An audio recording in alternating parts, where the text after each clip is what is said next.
I want something I've never told anyone. That was what Lila said to me on a balcony 20 floors above Chicago, with the party shaking the glass behind us and cold October air cutting through my jacket. 7 words. That was all I got. Then the balcony door slid open, 3 people stumbled out laughing, and the whole moment got stepped on before I even understood what it was. Lila pulled away from my ear like nothing had happened. 1 second she was close enough that I could feel her hair brush my cheek, and the next she was waving at some guy from the apartment upstairs like she had just been telling me she wanted another drink. I stood there with my hands on the metal railing, staring at her like an idiot. She looked at me once. Just once. Then she smiled too casually and said, "You look frozen." "I am frozen," I said. "You're from Chicago. That doesn't mean I enjoy suffering." She laughed, and that should have fixed everything, because that was how it usually worked with us. Lila made a joke. I answered. The strange thing passed, and we went back to being Callum and Lila. But that time, it didn't pass. I should explain that I did not want to be at that party in the first place. My name is Callum Reed. I was 31, living in an old brick apartment building in Chicago with pipes that complained every morning and an elevator that moved like it was thinking about retirement. I worked as a structural engineer, which meant I spent my days noticing cracks, shifts, weak points, bad loads, and all the tiny signs that something solid was not as solid as people thought. In my own life, I was not that sharp. Lila Collins lived 2 floors above me. 29, freelance illustrator, always with paint on one sleeve and a pencil tucked behind her ear like she had put it there 5 minutes ago and forgotten it for the rest of the day. We had known each other for 4 years. We met on a rainy train platform when her portfolio case burst open and half her sketches slid across the wet concrete. I helped her grab them before the wind took them under the tracks. She called me the least annoying stranger in Chicago.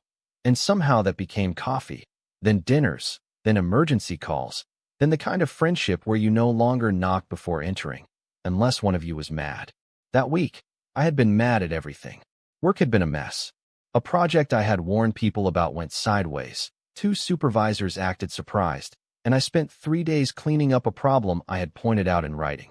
By Friday night, I planned to sit in my apartment, eat noodles straight from the container, and speak to no one. Lila had other plans. She showed up at my door in a green coat, holding my nicer shoes. "No," I said. "Yes," she said. "I'm not going."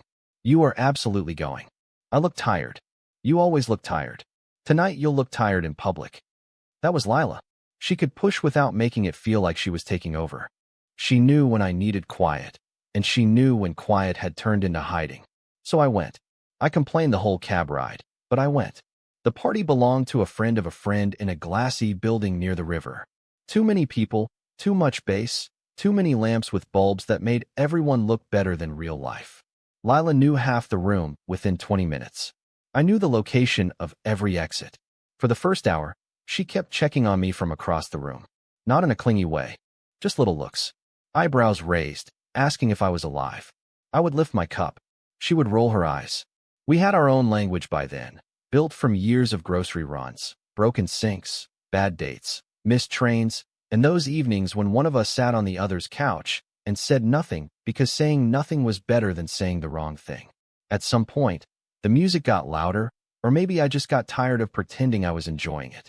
Lila came up beside me, leaned close, and said, "Balcony, before you turn into a chair." I followed her out. The cold hit me first. Then the noise softened behind the glass. The city spread below us, wet streets flashing under headlights, the river dark between buildings, people moving around down there with no idea. I was about to have one sentence rearrange my whole head. Lila stood beside me with her elbows on the railing. Her cheeks were pink from the cold. A loose strand of hair kept blowing across her mouth, and she kept trapping it with her fingers. "This is better," she said. "Most things are better than that room. You're welcome, by the way. For dragging me here against my will. For preventing you from becoming a basement ghost.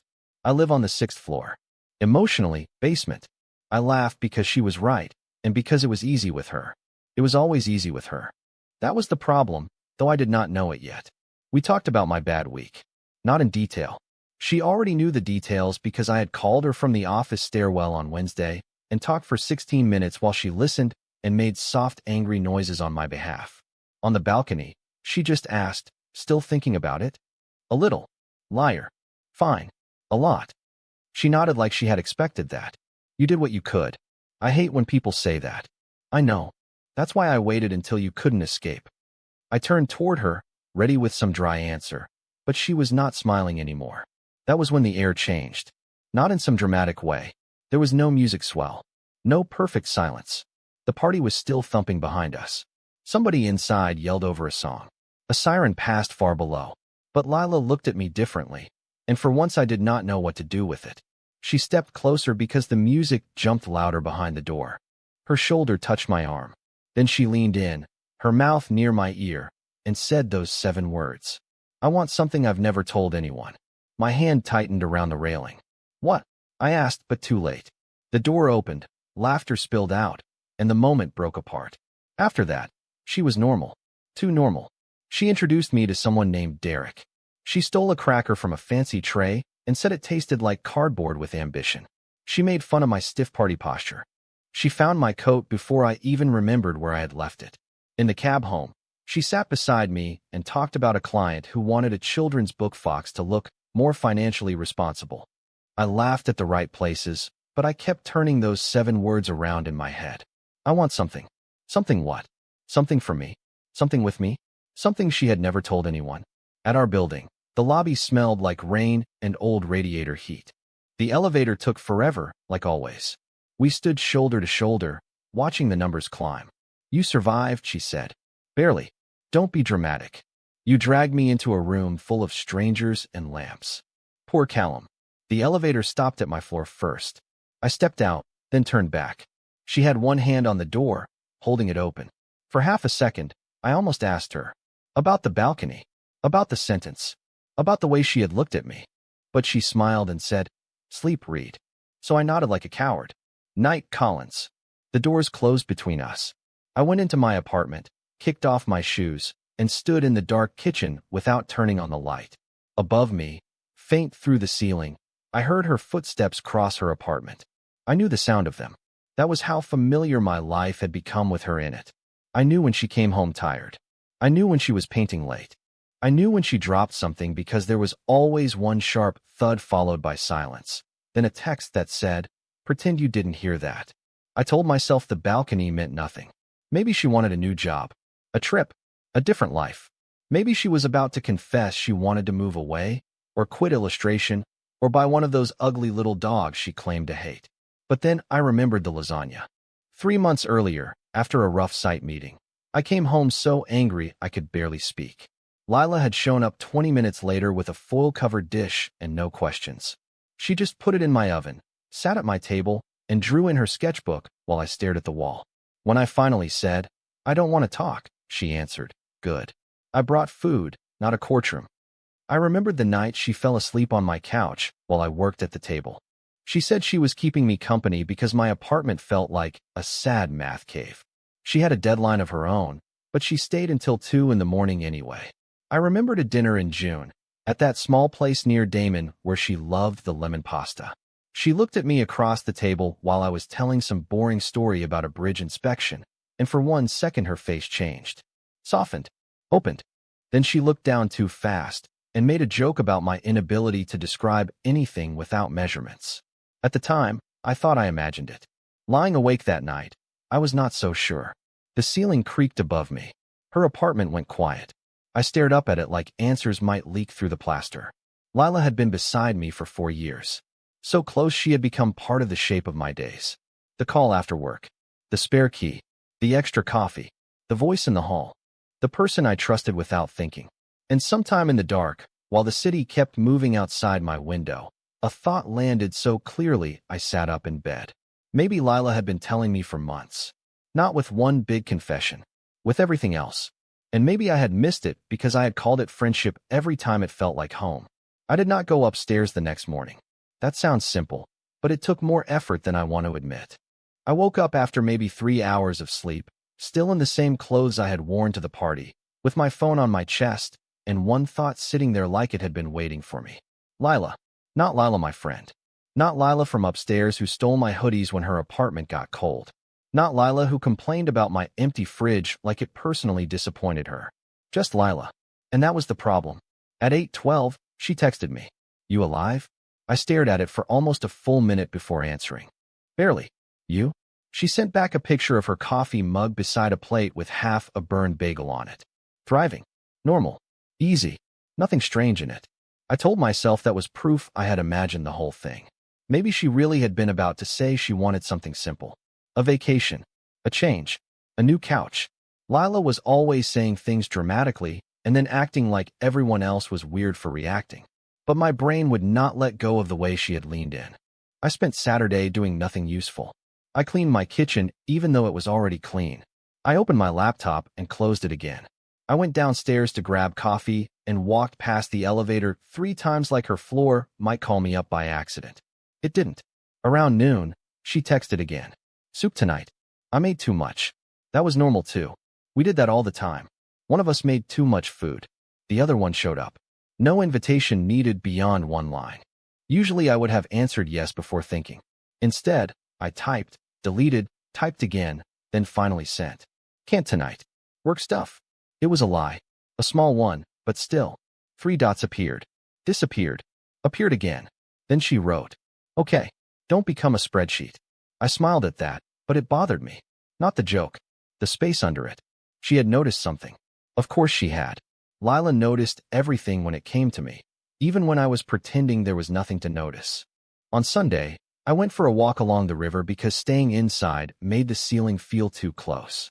The air had that sharp fall smell, wet leaves and exhaust and coffee from every corner place with fogged-up windows. Couples passed me in coats, holding hands like it was nothing. I hated that I noticed. I kept remembering things out of order. Her hand on my shoulder when my mother called with bad news about my uncle's surgery. The way she knew I hated people asking, "Are you okay?" So she would ask, food or silence, instead. The night I fixed her loose shelf and found a drawing of me tucked between 2 pages on her desk. She had snatched the sketchbook away and said, "Don't look so proud. You have an easy face to draw." I had laughed. I had not asked why she had drawn me sitting at my kitchen table, one hand in my hair, looking tired in a way only someone close would notice.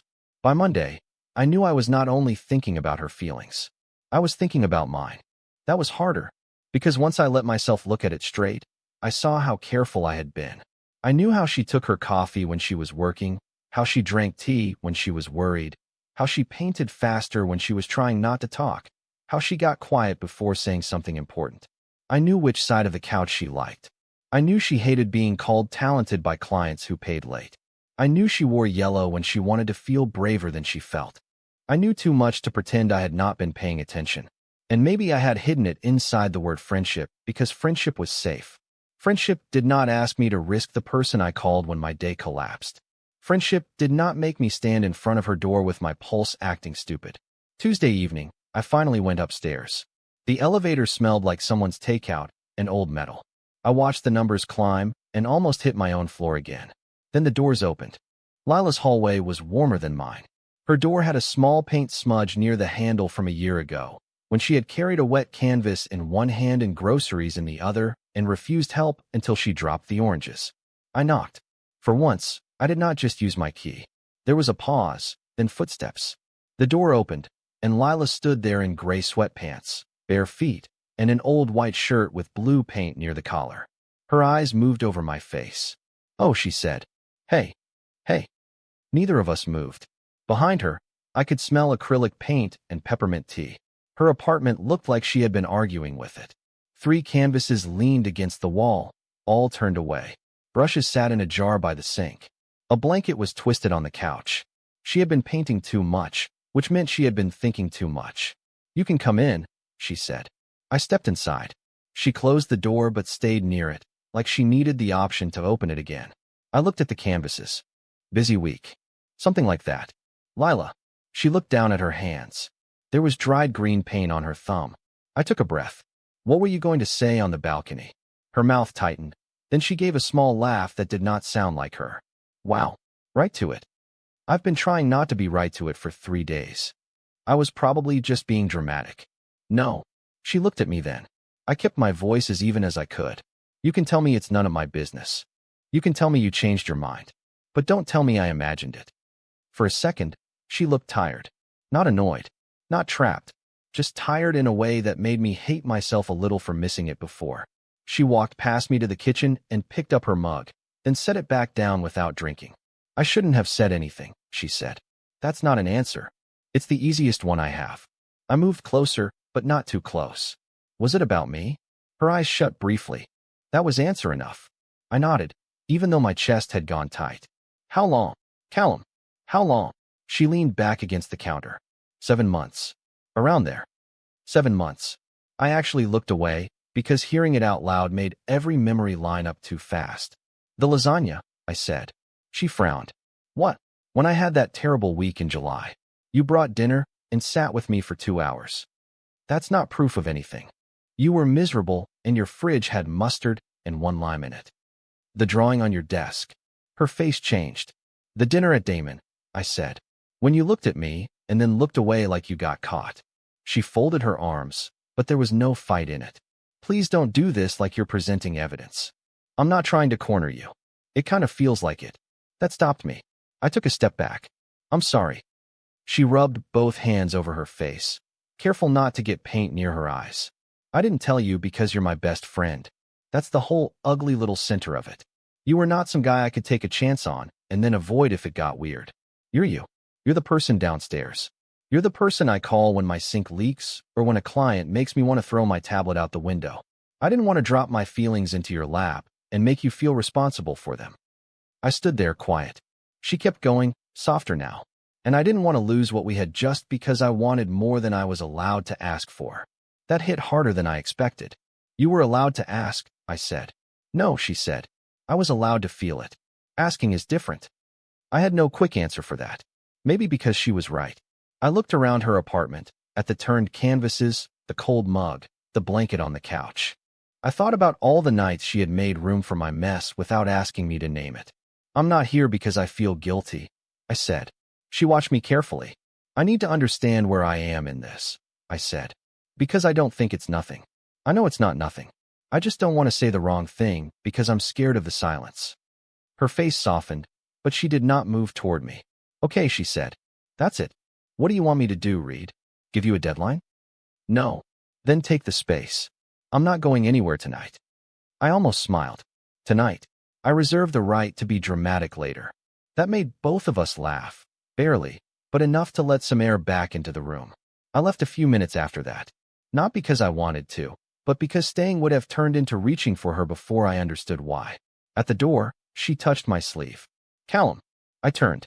I won't disappear, she said. I nodded. Me neither. The next day was useless. I went to work. I answered emails. I stared at load calculations and saw her face between every number. By late afternoon, I stopped pretending I was solving anything. The answer had been there before the question. So that evening, I went upstairs again. This time, when she opened the door, I did not stand in the hallway like a man waiting for permission from the floorboards. I said, "It's been you for a long time." Her hand stayed on the door. I just didn't know what to call it, I said. Lila stared at me, and for once she had no joke ready. Then she stepped forward, slow and careful, and put her arms around me. I held her like I had held her 100 times before, except nothing about it felt the same. Or maybe that was wrong. Maybe it felt exactly the same. Just finally honest. Our first real date should have been simple. That was what I told myself, anyway. Lila and I had eaten together more times than I could count. We had ordered noodles on my couch, split grocery store cake with forks straight from the plastic box, sat across from each other in tiny restaurants while one of us complained about work and the other stole fries. We knew how to be at a table together. But that Friday night, when I picked her up from 2 floors above mine like we did not share the same broken elevator, everything felt slightly off in a way that made both of us nervous. She opened her door wearing a black sweater, dark jeans, and small gold earrings I had seen before, but somehow noticed for the first time. I just stood there. She narrowed her eyes. Don't make it weird. I'm not. You're making it weird with your engineer face. I don't have an engineer face. You look like you're checking me for code violations. I laughed, and that helped. You look nice. Her expression changed for half a second, like the compliment had landed somewhere she had not prepared for. Then she said, "Thank you. You look less tired than usual." Romantic. I'm easing into it. We took the elevator down together, standing shoulder to shoulder like always. Except this time my hand kept brushing hers, and neither of us knew what to do with that. In the lobby, I finally reached for her fingers. She looked down at our hands, then up at me, and smiled like she was trying not to smile too much. The restaurant was a small Italian place on a corner where the windows steamed up from the kitchen. I had picked it because it was not one of our usual spots. That seemed important, though I could not have explained why. Maybe I wanted proof we were doing something new and not just renaming what we already had. The host sat us at a table near the wall. Lila took off her coat. I picked up the menu and immediately forgot how to read. "This is ridiculous," she said. "What?" "You know my coffee order, my lock code, my worst client stories, and the fact that I cried during that documentary about the old man restoring clocks. You said your eyes were tired. And now you're acting like you need conversation starters." I set the menu down. "Fine. What do people talk about on first dates?" "I think they ask about siblings, jobs, hobbies." "Do you have siblings?" "No." "Interesting. What do you do for work?" "I draw emotionally complicated animals for people who pay late." "Sounds hard." "It is. And you?" "I stare at concrete until it confesses." She laughed so hard the couple beside us glanced over, and suddenly it felt normal again. Not exactly the old normal, but close enough to breathe. After dinner, we walked 3 blocks in the cold because neither of us wanted to go home yet. She slipped her hand into mine without making a show of it. Her fingers were cold. I put both our hands in my coat pocket, and she bumped her shoulder against me. "Look at you," she said. "What?" "Capable of learning." Slowly, very slowly. That became the rhythm of the next couple weeks. Careful, warm, and a little awkward in the best way.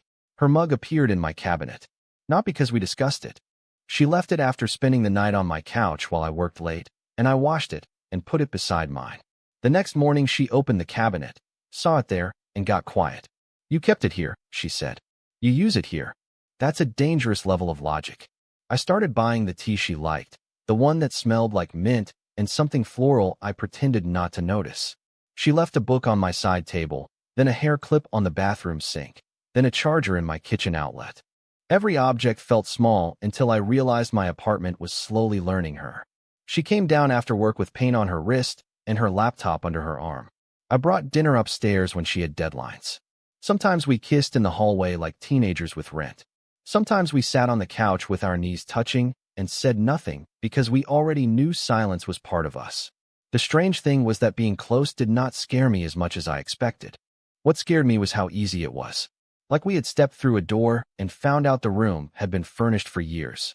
Still, we had to learn the new rules. One night, at a rooftop gathering for someone from my office, I learned that faster than I wanted to.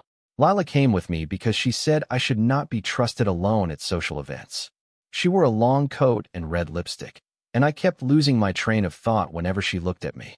Everything was fine until Sophie from my office came over. Sophie was friendly. Too friendly, maybe, but not in a way I had ever thought about. She worked in project coordination, asked smart questions, and laughed at dry comments most people missed. We ended up talking near the outdoor heater about a building delay that had made everyone's week miserable. When I looked over, Lila was standing near the drinks table, holding a paper cup with both hands. She was talking to someone, but her eyes flicked toward me once, then away. I knew that look now. It was not anger. It was not accusation. It was more like she had caught herself feeling something she did not want to admit. On the cab ride home, she stared out the window. I waited until we turned onto our street. "You got quiet." "I'm tired." "Lila." She sighed. "Don't do the voice." "What voice?" "The calm one.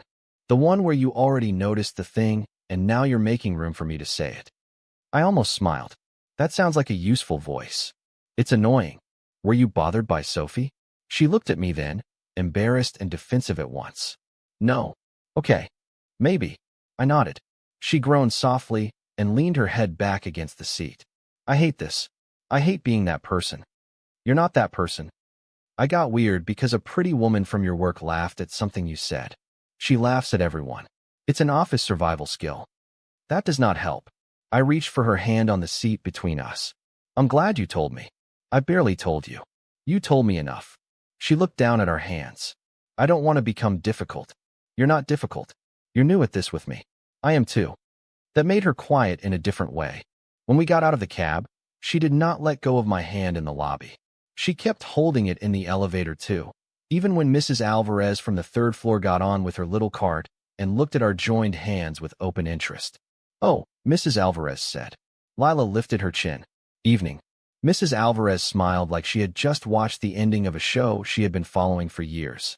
After that, holding hands stopped feeling like a secret test. It became something we just did. For a while, it was good. Not perfect. Real. Better than perfect. Then, one Thursday night, I heard something above me. At first, I thought Lila had dropped a canvas. There was a sharp sound, then footsteps, then nothing. I was at my kitchen table with a set of drawings spread out in front of me, but I stopped working and listened. A minute later, I heard her voice through the ceiling. Not words, just the shape of it. Tight. Shaking. I texted her. "You okay?" No answer. I waited 2 minutes, then 3. I called. It rang out. That was enough. I went upstairs without thinking about shoes, wearing socks on the cold hall floor. When I knocked, no one answered at first. "Lila," I said through the door. A lock turned. She opened it with red eyes and her phone in her hand. For a second, neither of us spoke. Then she looked down like she hated that I could see her this way. "It's my dad," she said. I stepped inside and closed the door behind me. Her apartment was half-lit. A mug sat on the floor near the couch, tea spilled across the boards. Her phone screen was still glowing. She looked smaller than she had an hour ago, wrapped in a cardigan, one hand pressed against her stomach like she was holding herself together. "What happened?" She swallowed. "He's been sick." I knew there was something going on, but they were waiting on more tests. My mom called. "It's serious. He needs treatment in Madison, and they want him there as soon as they can schedule it." "How long have you known?" Her face twisted with guilt. "A few weeks." I took that in. Not because I was angry, but because it hurt that she had been carrying it alone while sitting beside me at dinner, laughing in cabs, leaving her mug in my cabinet.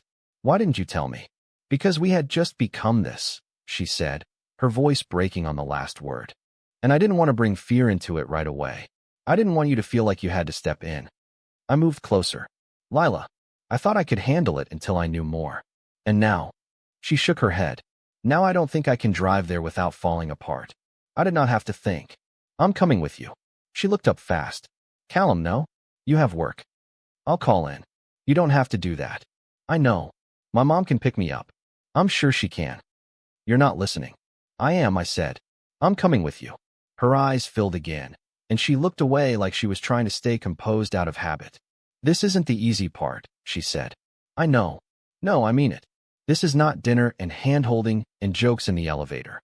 This is my family and hospitals and me maybe being awful because I'm scared." I reached for her hand carefully, giving her time to pull away.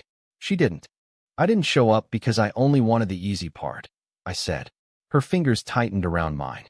And standing there in her messy apartment, with spilled tea on the floor and fear sitting between us, I understood that whatever we were becoming had just moved out of the soft beginning. This was the first real weight, and I was not stepping back. By 6 the next morning, we were on the highway heading toward Madison with a paper bag of gas station muffins between us and Lila's overnight bag in the back seat. She had tried to pack like a normal person. Then she had stood in the middle of her bedroom holding one sock and staring at the wall, so I packed the rest while she called her mother again. Toothbrush, sweater, phone charger, the sketchbook she always pretended she did not need and always did. For the first hour, she talked too much. Not about her father, about anything else. She told me the coffee was terrible. She said the sky looked like wet cement and then apologized because she knew I hated lazy concrete comments. She remembered a diner near Rockford where she and her parents stopped when she was 12, and how her dad had made everyone rate the pancakes like it was an official survey. I let her talk. Then, somewhere past the state line, she ran out of words. Her hand rested on her knee, tense and pale. I reached across the center console and put my hand over hers. She turned her palm up and held on. "I'm glad you're driving," she said quietly. "Me too. If I say something rude today, pretend I'm charming. You're always rude." That's why I said pretend I'm charming. I smiled, but she didn't. Her eyes stayed on the road ahead. Her parents lived in a small town outside Madison, in a white house with a sloped driveway and 2 maple trees in the yard. Her mother, Elaine, opened the door before we reached the steps. She had Lila's eyes, but sharper, like she had trained herself not to panic in front of other people. Lila went straight into her arms. I stood there with her bag, feeling suddenly like a stranger who had walked into the center of something private. Then Elaine looked at me over Lila's shoulder and said, "You must be Callum." "Yes, ma'am." "Oh, don't do that. I'm not old enough for ma'am today." Lila gave a shaky laugh against her shoulder. Her father, Martin, was in the living room in a recliner by the window. He was thinner than I expected, wearing a flannel shirt and slippers, a blanket over his legs. But his eyes were clear, and when Lila knelt beside him, he touched her cheek like she was still a kid coming home from school. "There she is," he said. "Hi, Dad. And you brought the engineer." I blinked. "I've been described worse." Martin looked me over. "She talks about you like you're useful." Lila groaned. "Dad, that's high praise from her." I shook his hand carefully. His grip was weaker than he probably wanted it to be, but he held mine an extra second. "Glad you came," he said. That was all. No speech. No big inspection. Just that. And somehow it mattered more. The rest of the day moved in pieces. Tea in the kitchen. Lila helping her mother sort papers in a folder. Martin pretending he was not tired. Me fixing a loose cabinet handle because I needed something to do with my hands, and Elaine looked relieved when I offered. That night, Lila and I sat on the back porch under a yellow light while her parents went to bed early. The air smelled like leaves and wood smoke from somewhere down the block. She leaned into my side, her head against my shoulder. "I thought I would feel embarrassed having you here," she said. "Do you?" "No." She looked out at the yard. "That's the weird part. It feels like you were supposed to be here." I did not answer right away. I just took her hand. The appointment was the next morning.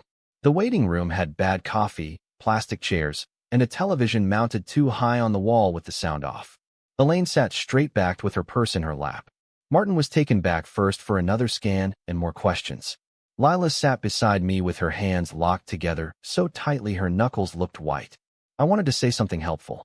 Every sentence I thought of sounded thin, so I stayed quiet. When she leaned forward and put her elbows on her knees, I rubbed slow circles between her shoulders. When she got up and paced to the window, I watched her without crowding her. When she came back and sat so close our legs touched, I let her press her forehead into my shoulder. Finally, the doctor came out and brought them into a smaller room. I stayed in the hall until Lila reached back for me without looking. So I went too. The news was serious. There was no pretending otherwise. Martin needed treatment, and it would not be quick or easy. There would be appointments, travel, rough days, and a long stretch of not knowing exactly how his body would handle it. But there was a plan, a real one. The doctor said they had caught enough, soon enough, to move forward with hope. Lila covered her mouth. Elaine closed her eyes. Martin nodded like he was receiving instructions for repairing a fence. In the hallway afterward, Lila made it about 10 steps before she broke. Not loudly, not dramatically. She just stopped walking, turned into me, and grabbed the front of my shirt with both hands like her legs had given up. I held her right there near the vending machines while people walked around us. "It's a plan," she kept saying into my chest. "There's a plan. I know. He has a plan. I know." She cried harder then, not from only fear anymore, but from relief too. I did not try to fix it with some perfect line. I just held her and looked over her head at the waiting room chairs, the paper cups, the ugly carpet, all the ordinary things around a moment that did not feel ordinary at all. That was when I understood something I should have known sooner. Love was not only the balcony. It was not only finally saying the thing out loud or holding hands in a cab or waking up with her mug in my sink. It was this, standing in a waiting room and staying. On the drive back to Chicago 2 days later, Lila slept for the first half with her coat folded against the window. When she woke, the light had started to fade, and traffic thickened near the city. "I'm sorry I didn't tell you sooner," she said. "You don't have to apologize for being scared. I shut you out. You were trying not to hand me something heavy." Still, I glanced at her, then back at the road. "Tell me when you're ready. But know I'm here for the good part and the hard part. I don't need you to make yourself easy to love." She looked at me for a long moment. Then she said, "You already have both." After that, things changed without a big announcement. Back in Chicago, her life started showing up in mine more and more. Not as clutter, as evidence. Her candle on my table, her charger by the counter, her mug in the cabinet beside mine, her sketchbook on the couch, my extra key on her ring, her tea in my kitchen, my work jacket over the back of her chair. One night in November, I came home late and found her at my kitchen table with her laptop open, her hair tied up badly, and a pan of pasta on the stove. The candle was burning between stacks of my drawings and her color notes. She looked up. Before you say anything, yes, I know your kitchen is too small for my emotional support objects. I set my bag down slowly. What? She asked. I looked around the apartment. At the food, the candle, the mug, her bare feet tucked under the chair. The quiet way the room felt better because she was in it. Move in with me, I said. Her mouth opened, then closed. I walked closer. Not because you're already here half the time. Not because it's convenient. I want you here. On purpose. Mornings, deadlines, anxious painting, quiet dinners, bad weeks, boring Tuesdays. All of it. She stared at me, eyes bright, then said, You really do take forever to read obvious signs. I'm improving. Slowly. Very slowly. Then she stood, came around the table, and put her arms around my neck. Yes, she said. That weekend, we moved her things down 2 floors. We argued about where the bookshelves should go. She accused me of owning towels with no personality. I told her books could be stacked in a way that did not threaten public safety. She ignored me and made a leaning tower beside the couch. By Sunday night, half the boxes were still unpacked. The floor was